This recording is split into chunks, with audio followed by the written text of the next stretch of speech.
Muy buenos días, mi nombre es Erika Zapata, periodista y otra campesina con ustedes. Gracias por estar pendientes de nuestro contenido cada mañana. Bienvenidos a la finca de hoy. En esta ocasión los saludo desde esta finca ubicada en el municipio de Marinilla, oriente del departamento de Antioquia.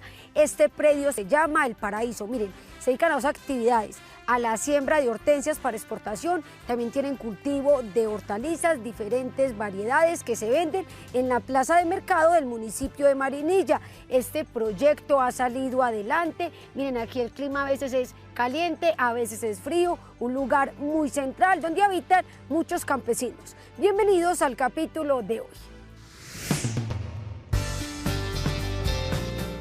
En el siguiente informe les hablaremos sobre el circovirus porcino, una enfermedad que afecta a estos animales, que genera diferentes pérdidas en la productividad y la rentabilidad.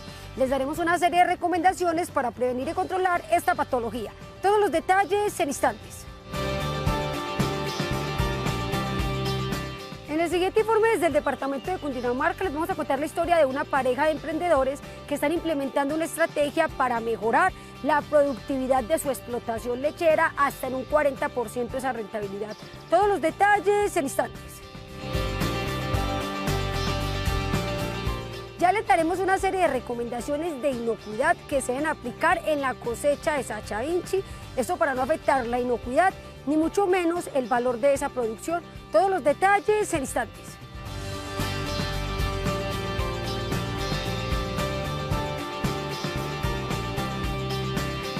Información, experiencias e innovación.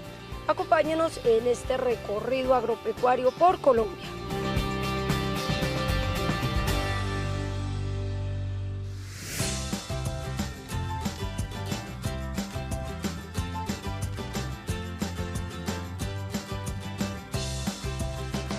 El circovirus porcino tipo 2 o la circovirosis porcina es considerada una enfermedad que afecta a los cerdos de transición y engorde en forma crónica. Hoy en día está extendida a nivel mundial.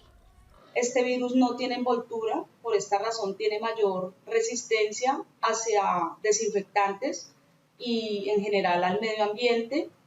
Puede sobrevivir en el medio ambiente temporadas prolongadas si no existen estrictos procesos de limpieza, desinfección. Es un agente primario dentro del complejo respiratorio porcino y si no se realiza un buen control va a permitir la proliferación de bacterias secundarias que generan signos clínicos importantes y deterioro en la salud del animal. El PCV2 es un virus pequeño de 17 nanómetros de diámetro. Actualmente se conocen 8 variantes: A, B, C, D, E, F, G y H. La más prevalente en todo el mundo es la variante D. Las manifestaciones clínicas dependerán de las coinfecciones, de factores no infecciosos y de la edad de los animales. Con respecto a los factores no infecciosos, el manejo, el flujo de los animales, la mezcla de procedencias, el ambiente, en general las condiciones que se le brindan al animal para su alojamiento son fundamentales. Si hablamos de animales en crecimiento, se puede evidenciar o son signos clínicos sugestivos del virus la pérdida de peso, el desmedro, animales que se encuentran pálidos,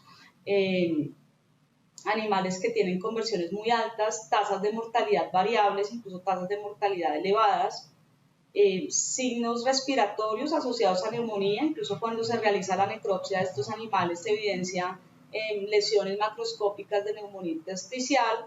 En los cerdos de transición y ceba, los signos empiezan entre las 6 y 8 semanas. Algunos casos pueden presentar diarrea. Los cerdos destetados pierden peso, muestran pelaje áspero y palidez. El índice de mortalidad en esta etapa puede llegar a un 6 o 10%. Y en menor proporción también se pueden observar aún las dermatitis y nefropatías. Con respecto a los animales adultos, en el caso de las hembras puede sospecharse de circovirus porcino tipo 2 ante el incremento de fallas reproductivas, abortos y aumento en pérdidas fetales. Y en el caso de los machos es menos evidente, sin embargo, también puede cursar con signos respiratorios, con decaimiento, con fiebre. Existen dos formas de transmisión, vertical y horizontal. La vía vertical es cuando la hembra se contagia en la gestación, sus crías reciben la carga viral, por lo que nacerán con esta. Y la segunda forma es la forma horizontal. Cuando trabajamos con cerdos, son animales que se trabajan mediante medicina poblacional y existe una transmisión por contacto directo. Contacto directo entendiendo que el virus se encuentra en fluidos orales, en fluido nasal, fluido ocular, en orina, en materia fecal, en semen. Entonces el contacto directo con estos fluidos naturales del animal va a permitir una transmisión horizontal en las poblaciones. El PCV2 es un agente viral que ha generado grandes pérdidas técnico-económicas para la industria porcina en todo el mundo. La vacunación es la forma de evitar que en Colombia se vean afectadas al menos 6 millones de cabezas porcinas.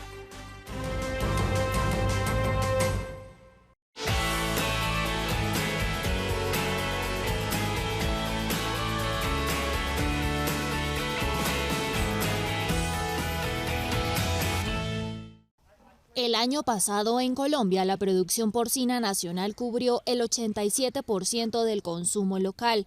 Esta cadena productiva podría verse afectada si el circovirus porcino ataca, un agente viral que durante años ha estado presente en todo el mundo y que genera adelgazamiento en los animales, pérdida de vitalidad e índices elevados de mortalidad. Los factores de manejo, de alojamiento, de nutrición van a ser importantes para garantizar la salud y el bienestar en los cerdos. Hablando un poco de la metodología de control, circovirus porcino tipo 2, al igual que otros agentes infecciosos, requiere programas de bioseguridad muy estrictos para garantizar la salud de los animales, y esos programas de bioseguridad tienen varios componentes asociados al flujo de animales, componentes relacionados con la biocontención. Para la llegada de animales de reemplazo a la granja se recomienda siempre que ingresen en cuarentena, hacer una aclimatación adecuada y monitoreos constantes antes de introducirlos al plantel. Dentro del programa de bioseguridad, la vacunación es lo primordial. Es una vacuna de una sola aplicación que genera protección rápida y prolongada. Si yo vacuno hoy un individuo, él va a desencadenar una respuesta inmune 2 semanas después, aproximadamente 2 semanas después que realizó la aplicación, y me va a proteger hasta el momento en que beneficio a los animales. Recientemente, la vacuna contra el PCV2 se innovó con un nuevo proceso de diafiltración llamado Diatec, una tecnología que permite eliminar los componentes residuales, dando como resultado una vacuna que genera alta inmunidad. La vacuna ya tenía un proceso de filtración anterior, ahora tiene otro adicional, de tal forma que las partículas similares al virus queden más puras y se elimine cualquier residualidad. Este proceso no cambia en nada la eficacia del producto, es decir, la eficacia siempre ha sido alta, ha sido testada a nivel mundial. Sin embargo, en resultados no se va a observar ningún cambio. El cambio solamente se evidencia es en el color de la presentación, porque es un color transparente comparado con el color anterior, que era un poco más oscuro. Actualmente, la vacuna genera protección cruzada para las 8 variantes del virus que se conocen, además de una baja cantidad de reacciones. Debo vacunar animales que se encuentran en reproducción, primero las cerdas de reemplazo, porque van a ser las futuras madres. Después, los animales que están en reproducción, debo hacer revacunaciones en el caso que existe evidencia de transmisión vertical cada 6 meses o cada año. Esto se debe corroborar por laboratorio para entender si el sistema requiere o no requiere esas revacunaciones semestrales. Y en el caso de la línea de producción, cuando yo desteto los lechones que van a ser animales de la línea comercial para producción de carne. Esos animales se vacunan alrededor del destete. Se aplica solamente 1 centímetro para el animal que desee inmunizar, independiente el grupo etario. Si voy a vacunar una hembra es 1 centímetro, si voy a vacunar un lechón igual, o si voy a vacunar un macho reproductor es igual. Con la nueva tecnología, la vacuna pierde cualquier efecto viricida, es decir, que en los países donde se usan vacunas de virus vivo modificado, los sistemas productivos ya no tendrán que guardar un orden específico en las vacunas. Puede realizarse en cualquier orden.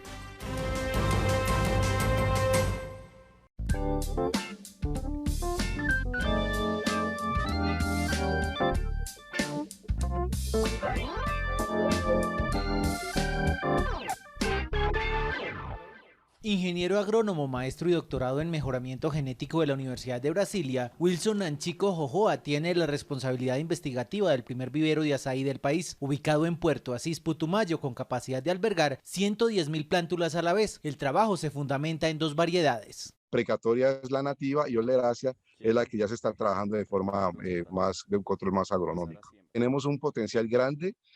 Brasil obviamente es un ejemplo a seguir, pero nosotros tenemos que generar nuestros propios materiales y tenemos nuestras propias condiciones para hacerlo, ¿no? Cada árbol de azaí silvestre tiene una vida productiva de hasta 50 años y por cada racimo permite cosechar hasta 20 kilos de fruta. Cultivarlo, según nuestro entrevistado, permite varios objetivos. El primero, reducir el tamaño de cada grano. Cuando nosotros hacemos el proceso de despulpado, nosotros vamos a tener mayor área de concentración de pulpa, ¿sí?, en grano pequeño que en grano grande. Una planta que pues, ojalá podamos obtener producción en menos de 4 años, sería interesante. Plantas con resistencias a plagas y enfermedades, que la primer cosecha o el primer racimo que yo voy a cosechar me llegue aproximadamente al 1,20, 1,50. Es decir, que con la mano yo pueda nomás alcanzar a cortar el racimo. Hemos encontrado plantas que la misma planta puede tener el fruto en las 3 condiciones. En floración, inicio de llenado y llenado. Todo el año nosotros vamos a tener cosecha del azaí. A diferencia de otros cultivos, el germinado exige bolsa individual sobre camas en altura y con cobertura de polisombra. El azaí llega, se despulpa, lo tenemos más o menos 22 días, de 22 días a 30 días en bolsa negra con acerrín grueso. A partir de estos 22 a 30 días, nosotros obtenemos una plántula de aproximadamente de 3 a 6 centímetros, un hipocótilo desarrollado que ya está óptimo para trasplante a pellets o a bolsa. Estos pellets son traídos de Canadá, son pellets inertes, nos sirve como sostén, requiere de mucha agua, ¿sí? Porque él se seca muy rápido. Entonces, cuando nosotros comparamos un manejo de bolsa o un manejo en pellets, el manejo en bolsa no necesita tanto riego como el pellets. Nosotros estamos haciendo un riego de 3 días por semana, se hace un proceso de fertilización con unos fertilizantes propios para estos pellets. Realizado el primer trasplante, las plantas deben permanecer 45 días en el vivero antes de ser llevadas a campo para el trasplante definitivo. La planta demanda suelos francoarenosos, pH entre 4,5 y 6,5. La recomendación es que se lleve a una etapa de endurecimiento que puede ser de 1 a 2 meses, ojalá debajo de un árbol o en una zona donde le entre aproximadamente un 40 a 50% de luz. Se coloquen unas bolsas un poco más grandes y cuando ella ya pasen de 1 a 2 meses, ya nosotros la colocamos en sitio definitivo, pero en un sitio donde no esté totalmente limpio. En el Putumayo, el azaí se está sembrando junto a cultivos de frijol, maíz y plátano. Luego del establecimiento en campo, los trabajos más comunes son la eliminación de arbences con guadaña y la fertilización orgánica. Plateos a más o menos unos 50, 80 centímetros alrededor de la planta. También hay que hacer procesos de desige. Lo podemos manejar con distancias de siembra, puede ser de 4x4 o de 4 entre plantas y 5 entre calles. Siempre pensando en tres plantas por sitio, realizar mínimo unas 3 veces al año una fertilización orgánica. Lo hacemos en Corpocampo, se utiliza todos los residuos de la cosecha del azaí, la pepa cuando pasa después de despulpado, la que nos queda, se tritura, se hacen unas mezclas con rocas y la llevamos a un proceso de compostaje. El control de plagas como el jején, escarabajos, pulgones, larvas, perforadores y hormigas que se constituyen en vectores y pueden favorecer la aparición de enfermedades como la cochinilla es vital. En vivero hay una plaga que es bastante agresiva, es un coleóptero, es un cocotripes SP. Esta plaga es un cucarroncito tipo muy parecido a la broca también del café, nos ataca en semilla y cuando él tiene ya en el proceso larvario, él ocasiona algunos daños en el tallo, pero en el tallo muy tierno, plantas aproximadamente de 1 mes a 1 mes y medio, ¿no? Técnicamente, una sola persona es capaz de administrar una hectárea del cultivo que, debido a sus propiedades tanto productivas como nutricionales, se proyecta como una alternativa frente a la deforestación y los cultivos ilícitos. La trivia del campo. Conviértete en un experto con la finca de hoy. Pregunta: de los siguientes insectos, ¿cuál produce alimento comestible para el ser humano? A. Moscas. B. Abejas. C. Avispas. Piénsalo bien y descubrirás la respuesta correcta.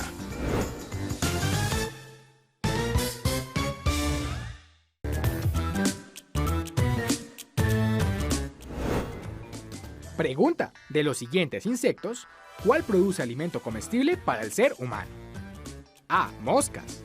B. Abejas. C. Avispas. La respuesta correcta es la B. Las abejas son los únicos insectos que producen alimento que nosotros los humanos podemos consumir, ya sea la miel, la jalea real e incluso el mismo polen que recolectan de las plantas, demostrando por qué son tan importantes no solo para nosotros, sino para el medio ambiente en general.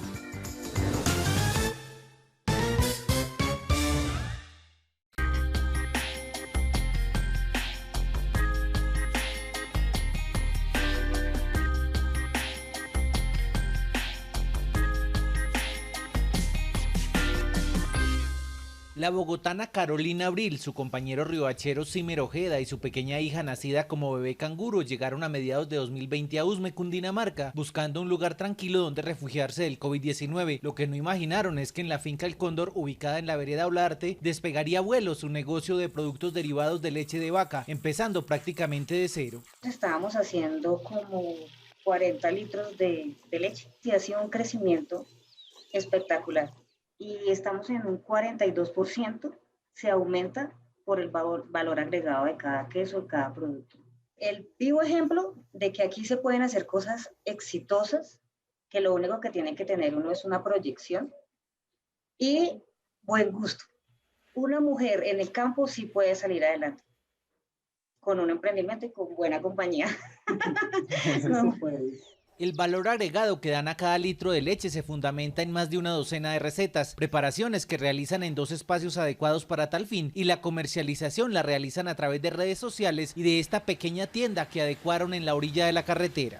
La Vaca Feliz del Páramo de Sumapaz tiene lácteos que lo redondeamos en queso. Queso crema también sacamos, queso mozzarella 100%, queso tipo paipa y queso campesino criollo. Queso madurado extra light.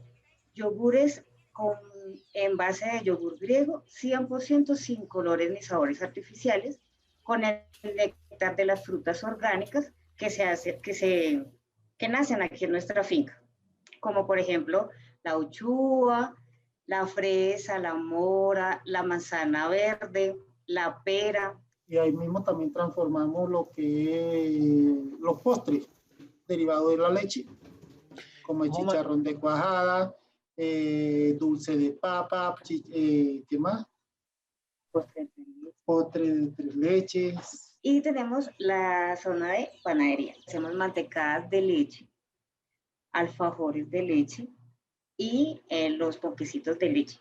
Según los Ojeda Abril, el aprendizaje, el esfuerzo, la disciplina, la perseverancia, asumir riesgos, innovación y paciencia, puesto que varios de los quesos pasan meses en una cava, son los que llevan al éxito. El trabajo que empezó como familiar hoy está impactando la comunidad. Se dan el lujo incluso de haber incrementado el precio que recibían los vecinos por cada litro de leche producido.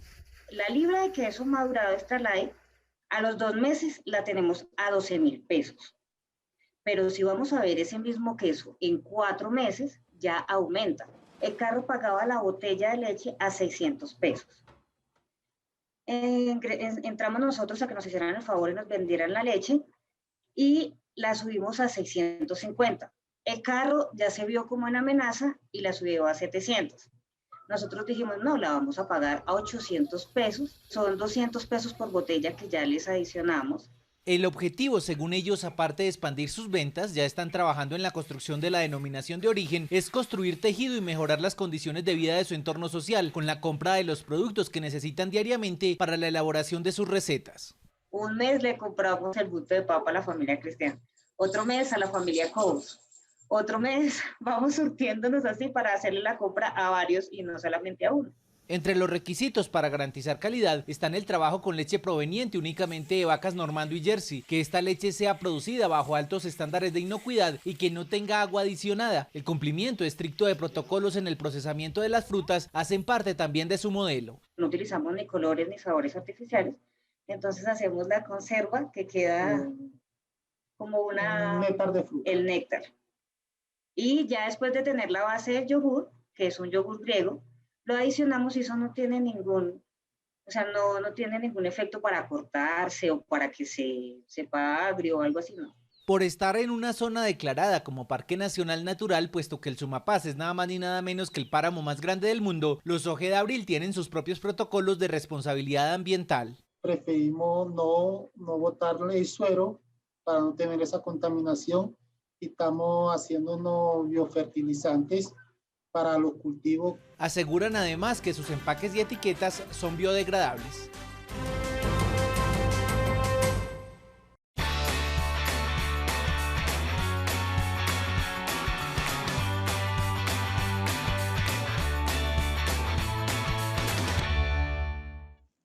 Desde que un cultivo de Sacha Inchi da su primera cosecha, las plantas no dejan de producir. Cada 15 o 20 días se están recolectando frutos, seleccionando solo aquellos que ya estén de color marrón y que aún se mantienen en las plantas. Las cápsulas recogidas deben pasar por un proceso de post cosecha en el que se elimina todo rastro de humedad. Este procedimiento puede hacerse bajo cobertores o directamente al sol. Cuando usted coja el grano de Sacha Inchi seco de la planta, lo primero que usted debe hacer es ir a llevarlo a un secado, que dura 4 días el secado. Eso se deja en una zaranda, ojalá en una zaranda que se seca el café, para hacer el secado.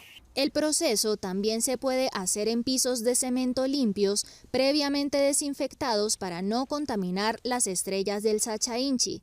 En el secado se busca que la humedad de los frutos se reduzca hasta un 15% antes de pasar al descapsulado.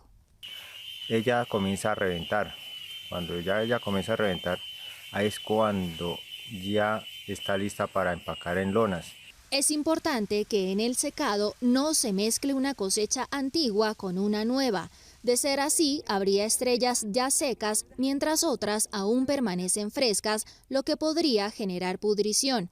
Existen otras acciones que se deben evitar para no afectar el proceso. No se debe hacer cuando usted la recoja y la deja en una lona, ahí se puede dañar el grano, le puede caer un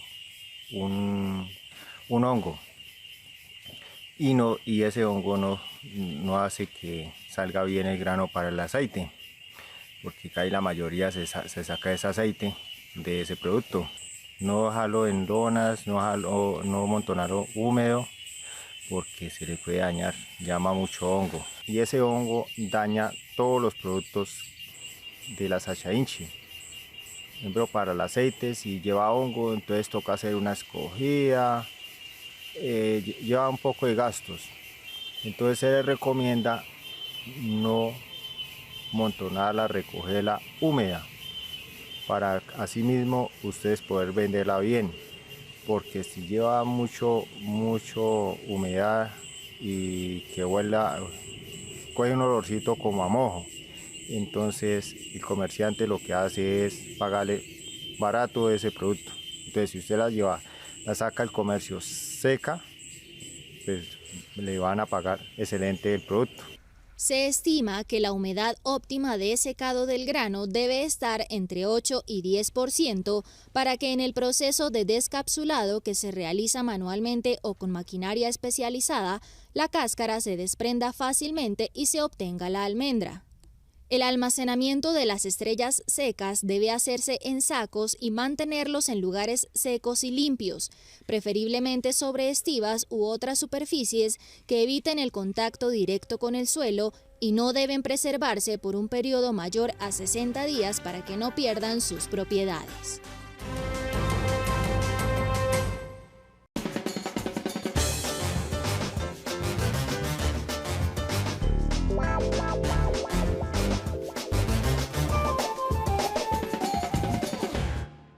Como una herramienta tan importante como el agua, definen los expertos al suelo, recurso que aunque no lo creamos también se acaba si no lo administramos de la manera correcta, y es ahí donde precisamente cobran importancia prácticas como los análisis y los estudios de suelo, realizados tanto en campo abierto como en laboratorio. Los suelos no son renovables a escala humana y 1 centímetro de suelo puede durar cientos de años en formarse y perderse, se puede perder con un aguacero mediante un mal uso. Hagamos un muy buen uso del suelo y de la tierra porque es el patrimonio que le vamos a dejar a nuestros hijos. Dependiendo del propósito de la explotación, existen diversos estudios de suelo como los físicos, químicos, biológicos y mineralógicos, entre otros. El más común y aplica a la hora de cultivar es el nutricional, el cual entrega además datos de pH, contenidos de carbono orgánico, saturación de base y recomendaciones para planes concretos de fertilización de acuerdo con las necesidades identificadas en cada caso. Los costos de los diversos estudios no superan el 2% del valor del predio. Las ganancias son múltiples al tomar decisiones más acertadas. Puede valer 80.000, 100.000 pesos el análisis, sí, y yo puedo ahorrar prácticamente algunos millones de pesos en temas de fertilizantes. Optimiza en qué zonas son aptas o no aptas para un cultivo. Y hay muchas zonas del país donde se están cultivando determinado producto y resulta que no es apta, entonces pierden todo el dinero, ¿cierto? Les ayuda también a diversificar, saber que hay zonas que no son aptas para papa, pero pueden ser aptas para hortalizas. Toca mirar qué requiere el cultivo, qué tiene la tierra y cuando yo armonizo eso puedo definir cuáles son las tierras aptas para determinado cultivo. Tomar cada muestra exige el cumplimiento de un verdadero protocolo, paso por paso. Usualmente la muestra se debe tomar antes de sembrar el cultivo y con mucho tiempo de anticipación, pongamos 1 mes, 2 meses antes, de manera de que los resultados cuando los lleguen al agricultor, él sepa qué fertilizante o abono aplicar, que la muestra sea representativa del lote. Dividir la parcela donde hay cambios de un sitio a otro, eso es muy importante. Puede tomar una muestra que comúnmente denominamos compuesta. Esta muestra compuesta corresponde a con una pala muy limpia, ¿sí? Se toman porciones de suelo en las diferentes partes del lote, se mezclan en un balde totalmente limpio, ¿sí? Se homogeniza y se toma 1 o 2 kilos. Se debe de evitar ciertos lugares, por ejemplo, no se debe de tomar una muestra donde pasta el ganado, o no se debe evitar donde hay un depósito de fertilizantes o de abonos, ¿sí? O debajo de un árbol, porque pues usualmente ahí también pues hay algo de contaminación. Los expertos son enfáticos en que no es suficiente con tomar las muestras de un solo espacio de la finca, puesto que la conformación de cada metro cuadrado es muy diferente al resto del predio. Uno debe de definir la finca, dónde son las zonas más altas, dónde hay pedregosidad, dónde no hay pedregosidad, dónde de pronto hay nivel freático alto, nivel freático bajo, ¿sí? Entonces es importante que en cada una de esas zonas se tome sus muestras, pero no es conveniente, por ejemplo, mezclar zonas de una parte baja con una parte alta. Una finca puede tener 4 o 5 muestras de suelos, no solamente una, ¿sí? ¿Por qué? Porque cada lote en particular puede tener unas características que nos ayuden a dar una mejor elección sobre su uso que debe de tener. La higiene con la que se tomen las muestras es trascendental. Tiene que estar en doble bolsa con un rótulo muy bien definida. Rotular es colocar el nombre de la finca. Hoy en día muchos agricultores tienen dispositivos móviles de captura y pueden dar las coordenadas. Se puede decir para qué es el cultivo que requiere que se den fertilizantes y abonos. y mínimo tienen que enviar 1 kilo o 2 kilos. Clima, relieve, origen material y uso determinan la calidad de cada suelo, más en un país tan diverso como el nuestro. Usualmente en el Amazonas y en la Orinoquia, los materiales de origen de los suelos no son tan ricos como en la región andina. Y debido a las altas precipitaciones, los nutrientes son muy bajos. Entonces, usualmente la fertilidad de las tierras es más generosa, la oferta en el altiplano cundiboyacense, en el valle geográfico del río Cauca, en el valle geográfico del río Magdalena, en la costa norte de Colombia, porque los materiales han sido transportados por el agua, son suelos de origen andino, ¿sí? Y muchas veces todos esos procesos que hay de erosión y sedimentación llevan materiales que tienen algún tipo de minerales y se depositan en las partes más bajas. Es tan importante la realización de análisis de suelos que entidades como el Instituto Geográfico Agustín Codazzi tienen convenio con empresas de mensajería para que los campesinos colombianos envíen muestras desde cualquier parte del país y reciban a vuelta de correo, ya sea físico o virtual, los resultados y las recomendaciones acordes a las necesidades tanto del suelo como del cultivo que proyectan establecer.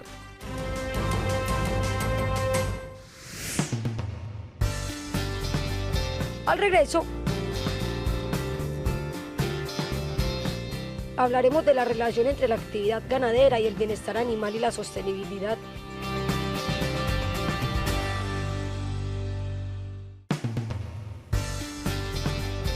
Ya les contaremos cómo pueden ir de la mano la sostenibilidad y el bienestar animal en el caso de la ganadería, es decir, se cuida el medio ambiente, pero también somos productivos y rentables.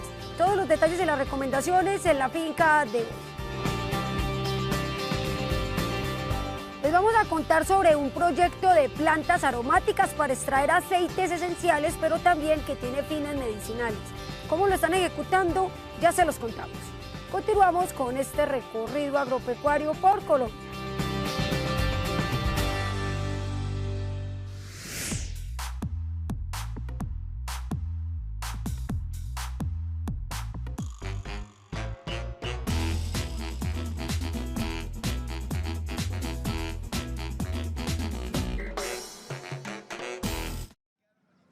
Las prácticas sostenibles deben ser el modo de operar de todas las ganaderías colombianas y el bienestar animal un enfoque fundamental de dichas prácticas. Esa es la idea que nuestro entrevistado, quien forma parte de una compañía referente del sector de alimentos a nivel mundial, sostiene cuando se trata de las ganaderías lecheras que en nuestro país producen más de 7.000 millones de litros de leche al año. Aquí se trata de sostenibilidad, productividad y calidad. Y esto hay que tenerlo y hay que repetirlo, porque esto debe ser el común denominador del sector productivo en Colombia. La sostenibilidad primero que todo, para que las futuras generaciones puedan disfrutar de lo que nosotros hemos tenido. La calidad, porque queremos ser los mejores haciendo lo que hacemos. Y la productividad, porque al tener unas buenas prácticas, vamos a ser muchísimo más productivos y por ende tener muchísimo más ingresos a estas empresas, a estas pequeñas microempresas, a estos hatos ganaderos, a estas cuencas ganaderas que por supuesto ayudarán a mejorar la calidad de vida de los ganaderos, pero también de la comunidad. Cada una de las prácticas de la ganadería sostenible genera un efecto directo en el bienestar animal. Implementar sistemas silvopastoriles implica reforestar y también ampliar la oferta alimenticia para los bovinos. Cuidar las fuentes del recurso hídrico permite tener un mejor manejo del líquido y además ofrecerles a los animales agua limpia y de calidad. Nos gusta esa vaca que tenga pasto, que tenga agua, que por supuesto tenga árboles que la puedan acobijar en los momentos de verano intenso y que por supuesto no se deforeste, sino que se reforeste, pero siempre teniendo en cuenta además el ecosistema que hay allí de época antigua. ¿Qué quiere decir de época antigua? Pues la restauración, como lo dije antes, es un concepto que hoy en día tenemos que estar en línea, que es volver a darle vida a los ecosistemas que antes, cuando pequeños, veíamos. Mientras haya un manejo más natural de los suelos y se evite el sobrepastoreo, habrá mejores pastos para el consumo de los rumiantes, al mismo tiempo que se conservan los organismos vivos benéficos que viven en la tierra como escarabajos y lombrices. ayudar a la restauración de árboles, al cuidado de la vaca, una vaca bien cuidada, una vaca que tiene sus cascos limpios, que tiene sus ubres al día, con higiene, una vaca que no tiene un nivel de estrés, es una vaca que por ende es muchísimo más productiva.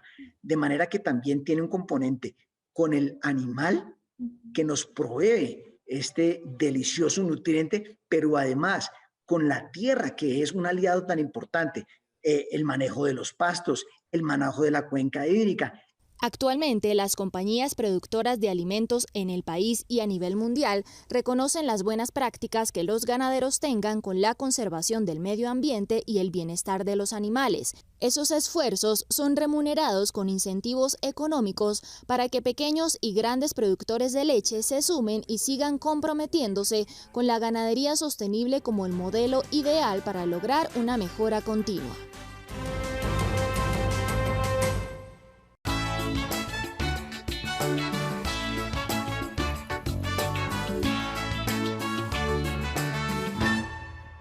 Media hectárea de tierra ha sido suficiente para que desde hace 20 años Gonzalo Sánchez Castañeda y Miguel Abril hayan dado rienda suelta a su proyecto agrícola y productivo en medio de un entorno de conservación como es el páramo de Sumapaz. En la finca El Cóndor se muestran orgullosos de su trabajo y pretenden servir de ejemplo. Lamentablemente aquí muchas veces la gente todavía está muy focalizada en el tema del monocultivo y en el tema de ganadería, pero hay muchas posibilidades de subsistir a través de proyectos. Estamos en el páramo más extenso y hermoso del mundo, el páramo de Sumapaz.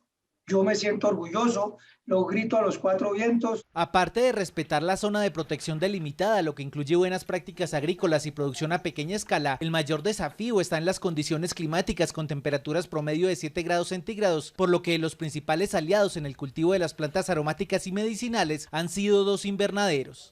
Las condiciones climáticas, a pesar del cambio climático, siguen siendo fuertes. Pues el invernadero sí me garantiza ciertas condiciones y puedo mantener de alguna manera el control de temperatura. Si yo digo que yo aquí cultivo tabaco, nadie me va a creer. Si yo digo que aquí tengo brontolio, nadie me va a creer porque son plantas de tierra caliente. Si yo digo que tengo unas matas de marihuana aquí, nadie me lo va a creer que va a tener usted si eso allá es un páramo. El mayor negocio es la extracción de aceites esenciales y no las especias para sazonar comidas, especialmente de las flores de más de una docena de plantas como la sábila o aloe vera, árnica de páramo, caléndula, romero, hinojo, arrayán, laurel, milenrama, sauco, entre muchas otras. Con estas plantas nuestros entrevistados han sacado incluso su propia fórmula contra la onicomicosis de las uñas. Por ejemplo, el aceite esencial de tomillo, si yo lo mezclo con el aceite esencial de lipia alba, si yo lo mezclo con otros aceites, son más poderosos que la penicilina. Aquí yo extraigo el aceite esencial a 92, 94 grados de temperatura en el agua. No usamos alcohol, simplemente cogemos la tarea de coger eso y meterlo al equipo y extraemos el aceite esencial y después se lo metemos al aceite de oliva extra virgen. El segundo objetivo con las plantas medicinales es nutrir, controlar y prevenir plagas y enfermedades de las mismas plantas y de otros cultivos. Lo más llamativo es que los biopreparados que acá se realizan aprovechan el suero resultante de la elaboración de quesos y otros subproductos lácteos, logrando incluso aglutinar las propiedades de los insumos químicos comerciales y reducir en gran medida la contaminación. Si necesita controlar hongos, le venden un fungicida, ¿cierto? Si necesita insecticida, insectos, le venden un insecticida. Y se necesita el abono, le venden, son 4 productos. Y el campesino no da para eso tanto. El suero es la base, es el 80% de esos biopreparados. Es ponerle un envase de plástico con unos aditamentos y se hace y sellados, lo metemos en el recipiente de 200 litros, le aplicamos una cantidad de estiércol de vaca fresco. Si es fungicida, le aplicamos caléndula, que es el mayor fungicida, junto con el pronto alivio o lipia alba. Entonces los dos los metemos ahí y le adicionamos roca fosfórica, que también es una cosa natural, y lo tapamos y lo dejamos un mes que se descomponga sin que le entre el oxígeno.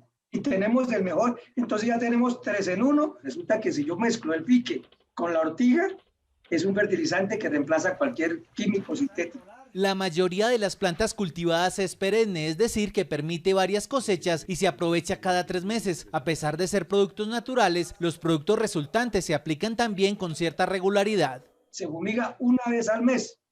Entonces las plantas no se enferman, no les dan hongos. El antifúngico más poderoso que hay aquí se llama caléndula, limpia alba, y si yo le adiciono cola de caballo, el hongo se acaba. La experimentación llevó incluso a que este par de emprendedores hallara la fórmula contra el mayor dolor de cabeza de los agricultores del centro del país, especialmente en los inicios de cada año, y son las heladas. Donde yo iba y veía que una helada acabó con un cultivo de alberja o acabó con un cultivo de papa, pero al saúco no le pasó nada. Yo saqué conclusión de que el saúco servía para eso. Entonces nosotros lo preparamos aquí y de medida que empezamos a sacar la plántula, la rociamos cada mes con eso y la planta sale resistente al hielo. El emprendimiento cuenta con 4 instalaciones principales, los invernaderos de germinación y de cultivo y 2 plantas, una para la destilación de los aceites esenciales y otra para la biopreparación de los productos que se aplican a los cultivos.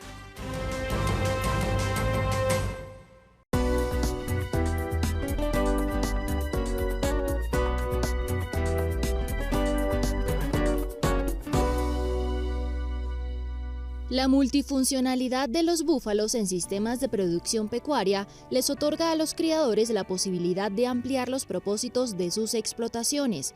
Conversamos con un criador de ganadería bufalina que inició manejando estos ejemplares como animales de carga para la finca y ahora ha creado no solo una producción lechera, sino toda una empresa procesadora y transformadora de lácteos. Por eso nos enfocamos tan específicamente en la especie bufalina, viendo un potencial de triple propósito. Las búfalas tienen la ventaja que son lecheras, son muy grandes, su carne se aprovecha y fuera de eso son para trabajo. Son animales que tienen 3 propósitos, a diferencia del ganado bovino que habla uno de doble propósito o de lechería o de engorde. Las búfalas sirven para las 3 cosas y pienso que aquí estamos dejando por fuera un poco el tema del cuero, que cuando se trata de cueros de muy alta calidad, el búfalo tiene un cuero predilecto dentro de las curtiembres de alto nivel en Italia y en Europa. Alejandro, ¿cómo aprovechar ese lado lechero de las búfalas? Es decir, ¿cualquier hembra puede adaptarse o ser funcional para este tipo de producción? No todas las búfalas van a funcionar para ordeñar. Algunas sí, y las que funcionan van a dar muy buen resultado. Las que no funcionan en el ordeño perfectamente pueden ser criadoras muy buenas o inclusive madres nodrizas. Que las búfalas tienen esa calidad y habilidad de ser un animal que trabaja en equipo, es gregario, y ese trabajo en equipo lo nota uno cuando una búfala puede criar 2 o 3 bufalitos, sobre todo que está quedando el ternero, el becerro, está quedando la leche y está quedando una búfala que puede dar lactancias hasta por 12, 14, 18 años. Específicamente en esa faceta lechera de la ganadería bufalina, háblanos un poco del rendimiento de esa leche que se obtiene, que creo que es una característica que sobresale en esta especie pecuaria, ¿no? Yo creo que, sin ser científico, pero evolutivamente la búfala lo que hace es producir poquito, pero mucho más concentrado, y así mismo se crían los becerros. Un becerro se toma los 5 litros, y si se toma los 5 litros puede pesar 280 kilos al destete. Está listo para lo que sea. Evolutivamente han tenido esa virtud, digámoslo así.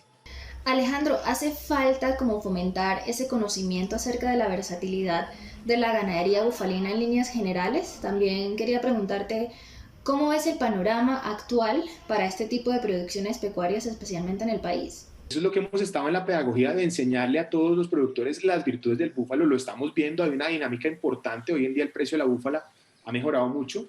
Estamos viendo una dinámica en el mercado de los lácteos, de la carne, y yo creo que la misión que tenemos que seguir teniendo es aumentar, digamos, la capacidad de producir derivados y leche y carne de búfalo, pero bien hecho. Somos tan especializados y tan nicho que nos toca mantenerlo muy bien hecho, no podemos hacerlo mediocremente, y esa es como mi invitación a todos los productores. Si nos diferenciamos y lo hacemos bien, limpio, organizadito, llevando mis números, con mis búfalas felices, me va a ir bien, está comprobado. Versátil, rústica y sostenible, así es la especie bufalina, una alternativa viable para múltiples propósitos que además presenta un alto rendimiento en su producción y una constante y creciente demanda interna y externa tanto a nivel lechero como cárnico. Miren, en esta finca llamada El Paraíso trabajan 2 personas, campesinos de este lugar de Antioquia, del oriente del departamento. Está haciendo un buen clima para que se seque la ropa para salir a sembrar. Y lastimosamente hemos llegado al final de nuestro programa, pero esperen mañana más historias, anécdotas e información del campo colombiano. Las personas que están en otros países nos pueden ver a través de la señal de Caracol Internacional y ustedes a través de las redes sociales que aparecen en pantalla. Ustedes no solamente son los protagonistas de este programa, también del trabajo de la tierra del país. Mañana tenemos otra cita bien temprano, pero quien madruga, Dios le ayuda y todos los días madrugamos para aprender del trabajo de nuestros campesinos. Hasta pronto.